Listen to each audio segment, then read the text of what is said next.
Hello dear students, exercise 3.4 का question number 6 देखते हैं। क्वेश्चन में आपको बोला है a number is divisible by both 5 and 12। एक ऐसा नंबर है जो कि 5 और 12 से कंप्लीटली डिवाइड हो जाता है। By which other number will that number be always divisible. तो आपको ये एक ऐसा तीसरा नंबर बताओ जिससे कि वो नंबर फिर से डिवाइड हो जाए, यानी कि कंप्लीटली डिवाइड हो जाए। ठीक है, अगर नहीं समझ में आया हो तो थोड़ा सा इजी लैंग्वेज में बता देता हूं आपको। देखो, इस क्वेश्चन को सॉल्व करने का एक शॉर्टकट है, बहुत इजी तरीका है, वो भी मैं आपको एक्सप्लेन कर दूंगा। पहले आप इसका कॉन्सेप्ट समझ लो। ठीक है, देखो कोई एक नंबर है, एक ऐसा नंबर है जिसको अगर आप 5 से डिवाइड करो तो आपको लास्ट में रिमाइंडर 0 बचेगा। और यही नंबर अगर आप 12 से डिवाइड करते हो तो भी आपको लास्ट में जो रिमाइंडर आएगा वो 0 आएगा। अब आपको एक और ऐसा नंबर बताना है जिससे कि इसी नंबर को अगर आप डिवाइड कर दो तो आंसर 0 यानी कि रिमाइंडर 0 आ जाए उसका। तो आपको ये चीज फाइंड आउट करना है। देखो, 5 से ये नंबर कंप्लीटली डिविजिबल है, ये नंबर क्या है हमें नहीं पता। ठीक है, 12 से भी ये नंबर कंप्लीटली डिविजिबल है, तो आपको तीसरा एक नंबर बताना है जिससे कि ये नंबर कंप्लीटली डिवाइड हो जाए। तो ऐसा कैसे पॉसिबल है? देखो, ये तभी हो सकता है कि ये वाला जो नंबर है ये इसके भी मल्टीपल में हो और इसके भी मल्टीपल में हो। अगर आप इनके मल्टीपल्स लिखो और मल्टीपल्स लिखने पर जो पहला कॉमन मल्टीपल आए, क्योंकि जो नंबर इसका भी मल्टीपल है इसका भी मल्टीपल है, इसका मतलब क्या हुआ? वो कॉमन मल्टीपल हुआ। तो पहला कॉमन मल्टीपल जो आएगा वही नंबर यहां पर आएगा, क्योंकि वही नंबर इस नंबर को पूरी तरह से डिवाइड कर सकता है। ठीक है, इसका एक दूसरा एग्जांपल मैं आपको देता हूं। देखो, ये एक नंबर है 5142। टेस्ट ऑफ डिविजिबिलिटी आप पिछले एक्सरसाइजेस में पढ़ चुके हो। आपको पता है कि ये नंबर 2 से डिविजिबल है। क्यों? क्योंकि इसके लास्ट में 2 है, तो ये नंबर 2 से डिविजिबल है। अब ये नंबर 3 से भी डिविजिबल होगा, ये कैसे पता चलेगा?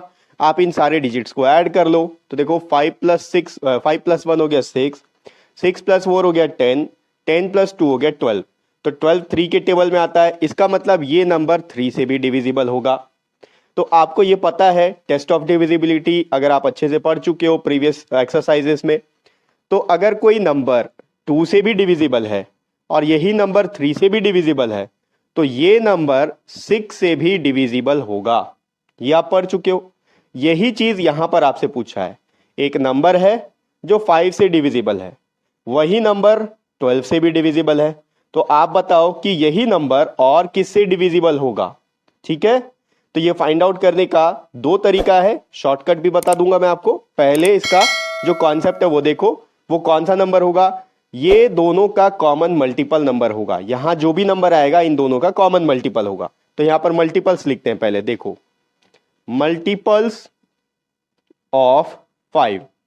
तो 5 के तो बहुत सारे मल्टीपल्स होते हैं, तो आपको कौन सा कॉमन मल्टीपल चाहिए? जो सबसे पहला कॉमन मल्टीपल होगा इन दोनों के बीच का। तो मैं 5 का टेबल लिखता हूं। 5 1 ज़ा 5, 5 2 ज़ा 10, 15, 20, 25, 30, 35, 40, 45, 50, 55, 60, 65, 70, 75 एंड सो ऑन। क्योंकि मल्टीपल्स तो कभी खत्म नहीं होगा, तो हम लोगों को जरूरत है पहले कॉमन मल्टीपल्स की। तो शायद इनमें पहला कॉमन मल्टीपल मिल जाए। तो 12 का टेबल लिखते हैं हम। 12 के मल्टीपल्स ऑफ 12। तो 12 1 ज़ा 12, 12 2 ज़ा 24, 12 3 ज़ा 36, 12 4 ज़ा 48, 12 5 ज़ा 60, 12 7 ज़ा 12 6 ज़ा 72, 12 7 ज़ा 84, 12 9 ज़ा 12 8 ज़ा 96, 12 9 ज़ा 108, 12 10 ज़ा 120। तो अब अगर आप यहां पर देखोगे तो पहला कॉमन मल्टीपल जो आपको मिल रहा है वो है 60। ठीक है, तो ये जो 60 है वही नंबर यहां पर आएगा 60। ठीक है, तो ये जो नंबर है ये अगर 5 से भी डिविजिबल है और ये नंबर अगर 12 से भी डिविजिबल है तो यही नंबर 60 से भी डिविजिबल होगा। तो आपका आंसर क्या होगा? आंसर होगा आपका 60।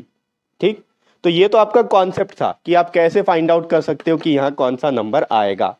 अब मैं आपको इजी तरीका बता देता हूं। जो शॉर्टकट है वो देखो, इसका एग्जांपल लेके देखो। ये नंबर 2 से भी डिविजिबल है, ये नंबर 3 से भी डिविजिबल है। तो अगर आप 2 इंटू 3 कर देते हो तो 3 2 होता है 6, तो ये नंबर जो है 6 से भी डिविजिबल होगा। आप देखो यहां पर ये नंबर 5 से भी डिविजिबल है और यही नंबर 12 से भी डिविजिबल है। इसका मतलब अगर आप 5 इंटू 12 कर दो तो वो होता है 60, तो हमारा आंसर भी वही आया हुआ है। तो जो नंबर आएगा ये नंबर 60 से भी डिविजिबल होगा। तो ये आपका शॉर्टकट तरीका है फाइंड आउट करने का, कि अगर आपको दो नंबर दे दे और बता दे कि इन दोनों नंबर से कोई तीसरा नंबर कंप्लीटली डिविजिबल है और आप फाइंड आउट करो ऐसा ही कोई नंबर जो उस नंबर को फिर से डिवाइड कर ले कंप्लीटली, तो आप सिंपली इसको इनटू करके भी आंसर ला सकते हो, या फिर इस तरह के मल्टीपल्स लिख के इनके कॉमन मल्टीपल्स को भी आप लिख सकते हो। तो ये पूरा कॉन्सेप्ट था और ये आपका शॉर्टकट है। ठीक है, तो ये हो गया एक्सरसाइज 3.4 का 6th क्वेश्चन। नेक्स्ट वीडियो में अपन इसका अगला क्वेश्चन देखेंगे और नेक्स्ट वीडियो का लिंक आपको इसी वीडियो के डिस्क्रिप्शन बॉक्स में मिल जाएगा।